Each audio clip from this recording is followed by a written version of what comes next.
this state election has been called by the state government, the GPS, is most shameful.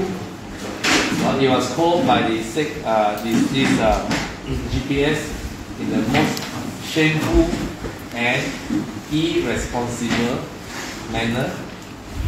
Why I say it's shameful?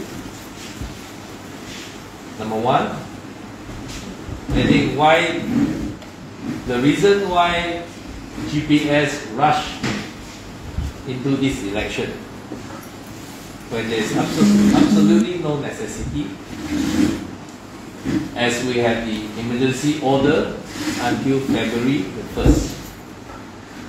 And GPS has actively or proactively requested for the uplift of the emergency order in the midst of this COVID-19 pandemic, so that the election will be held before end of this year. One of the main obvious reasons is to avoid Undi 18. Those between 18 to 21, they will be denied their right to vote.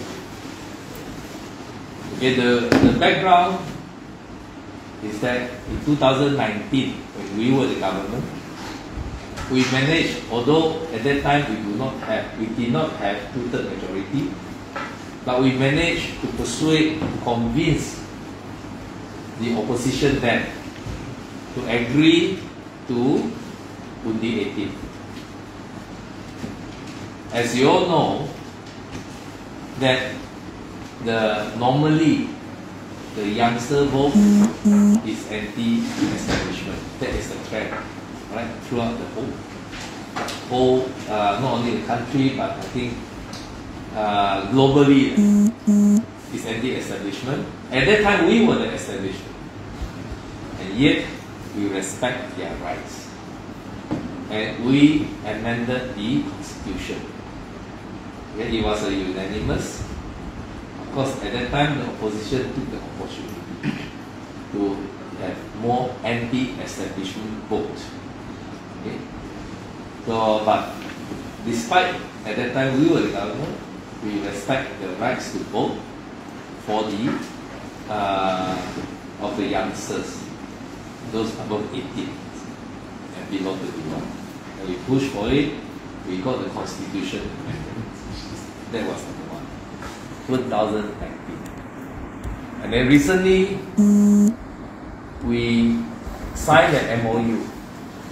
Then the first one was historic. Second one, the MOU was also historic. First time in the history of Malaysia where we can put aside party politics, partisan politics, and to allow the government of the day to single-mindedly focus on COVID management issues. That's why we signed the MOU. And in our MOU, we specified that the government should implement the system to allow the 18 and above to vote by end of this year. So these are all, both the attempt, number one is an amendment of the constitution. That is on the legislative perspective. And number two, the implementation of the system for 18 and above to vote. That is the executive implementation. Alright, both we managed to get it. And finally, those 18 and above are entitled for the first time in the history of Malaysia to vote, to exercise their constitutional right to vote. Alright? And yet, the GPS government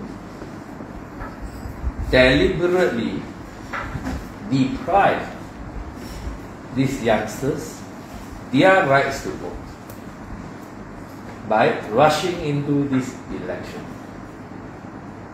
I think that's why I say it is the most shameful act of GPS.